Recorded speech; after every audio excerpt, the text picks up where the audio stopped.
Assalamualaikum warahmatullahi wabarakatuh. Saya, Kepala Sekolah TK Zamzami, Dusun Pangtangis Lawak, Kecamatan Sukabana, Kabupaten Sampang. Sejatinya, Kepala Sekolah merupakan leadership bagi guru lainnya yang mampu memproses, mengatur, mengarahkan, dan memotivasi guru lain untuk mencapai tujuan bersama.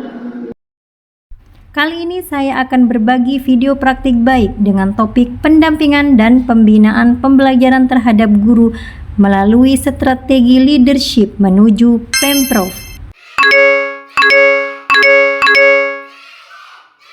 Salah satu prinsip pembelajaran dalam kurikulum Merdeka adalah pembelajaran yang dirancang dengan mempertimbangkan tahap perkembangan dan tingkat pencapaian murid sesuai dengan kebutuhan belajar, serta mencerminkan karakteristik dan perkembangan siswa yang beragam sehingga pembelajaran menjadi bermakna dan menyenangkan.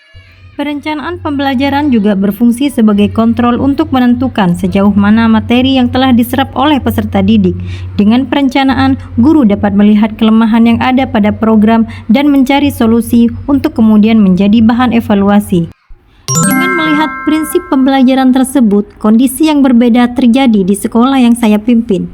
Setelah dilakukan identifikasi masalah melalui refleksi diri, wawancara dengan teman guru, rekan sejawat, maka ditemukan beberapa tantangan yang terjadi. Salah satunya adalah kurang optimalnya guru dalam merancang perencanaan pembelajaran yang efektif, sehingga terjadi pembelajaran yang kurang bermakna bagi peserta didik.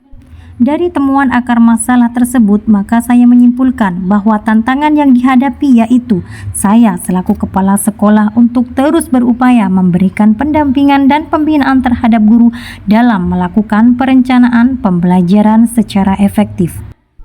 Adapun langkah-langkah yang saya lakukan untuk menghadapi tantangan tersebut yaitu saya melakukan aksi yang pertama, melakukan bedah kurikulum untuk kemudian disusun perencanaan modul ajar yang sesuai dengan prinsip-prinsip kurikulum Merdeka. Kedua, mencari sumber inspirasi melalui berbagai sumber dan platform Merdeka Mengajar. Berdiskusi dan belajar bersama dalam memecahkan masalah penyusunan perencanaan pembelajaran agar diperoleh kegiatan belajar yang efektif dan sesuai kebutuhan murid. 3. Melaksanakan kegiatan sesuai dengan perencanaan pembelajaran yang telah disusun bersama. Untuk mendapatkan hasil perencanaan pembelajaran yang efektif dan optimal, kami melakukan kegiatan evaluasi secara berkala untuk kemudian dijadikan bahan refleksi dan mengimplementasikannya.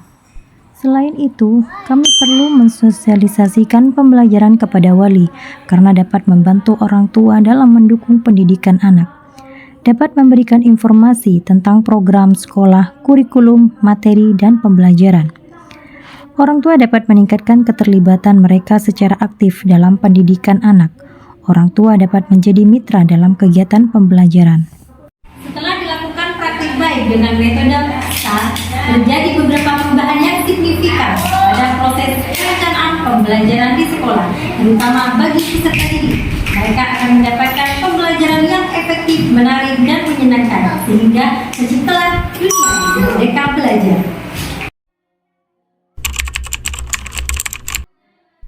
Setelah dilaksanakan penyusunan perencanaan pembelajaran yang efektif melalui pendampingan dan pembinaan dari hasil rekomendasi rapor pendidikan dan berdasarkan hasil observasi dan penilaian yang dilakukan, adapun dampaknya dapat terlihat perubahan yang relevan bagi guru yang mulai optimal dalam menyusun perencanaan pembelajaran, sehingga berdampak besar pada antusiasme anak saat mengikuti rangkaian kegiatan belajar di sekolah. Guru mampu menyediakan lingkungan main yang bervariasi yang dapat dipilih oleh anak sesuai dengan gaya belajar mereka masing-masing. Dampak lain yang akan diserap oleh anak adalah pengetahuan anak terhadap life skill dan kehidupan sehari-hari. Pembelajaran dari keseluruhan praktik baik ini bahwa pembelajaran yang menyenangkan bagi murid perlu diadakan perencanaan yang baik pula sehingga terciptalah pelaksanaan pembelajaran yang dapat mengakomodir kebutuhan murid yang beragam dengan model, metode, serta penggunaan media pembelajaran yang sesuai dengan kesiapan belajar, minat, dan profil belajar murid. Selain itu, sebagai seorang guru perlu untuk terus meningkatkan kemampuan diri agar dapat menciptakan perencanaan pembelajaran yang berkualitas bagi peserta didik.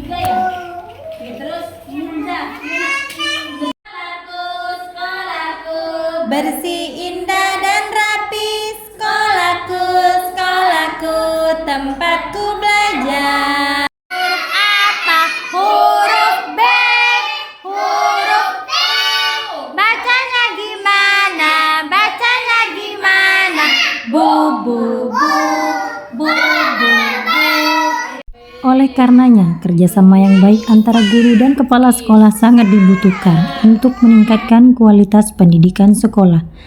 Ada beberapa hal yang dapat dilakukan kepala sekolah untuk membangun kerjasama yang baik dengan guru, yaitu membangun komunikasi, menyelenggarakan komunitas belajar baik eksternal maupun internal, mengikuti perkembangan iptek, memfasilitasi kegiatan, membangun sikap responsif dan antisipatif, dan membangun lingkungan sekolah yang aman dan tertib. Kerjasama antara kepala sekolah dengan guru dalam meningkatkan efektivitas proses pembelajaran di TK Zamzami saya lakukan dengan metode leadership, di mana guru dan kepala sekolah harus berupaya dan bekerja sama untuk sama-sama memiliki kecakapan yang meliputi kreativitas, inovasi, kolaborasi, dan komunikasi yang baik.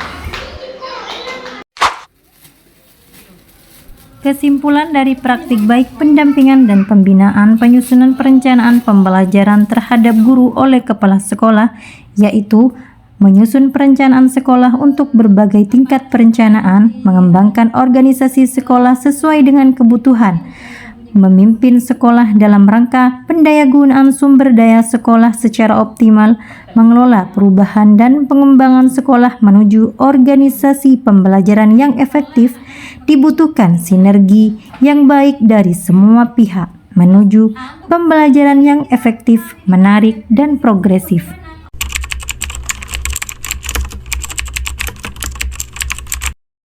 Dunia anak adalah dunia bermain dalam situasi dan kondisi apapun. Bermain dapat menjadi sarana bagi anak untuk menjelajahi dunia, mengembangkan kreativitas, dan mengatasi berbagai tantangan.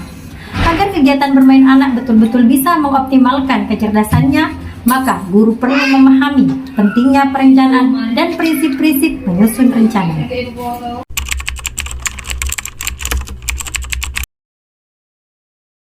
Pendampingan dari kepala sekolah dalam perencanaan pembelajaran, alhamdulillah terdampak sangat baik bagi guru, terutama pada murid. Proses belajar menjadi terstruktur. Alhamdulillah, saya melihat perubahan positif dalam diri anak saya setelah ada rencana kegiatan pembelajaran. Dia lebih aktif dan tidak merasa bosan saat kegiatan di sekolah.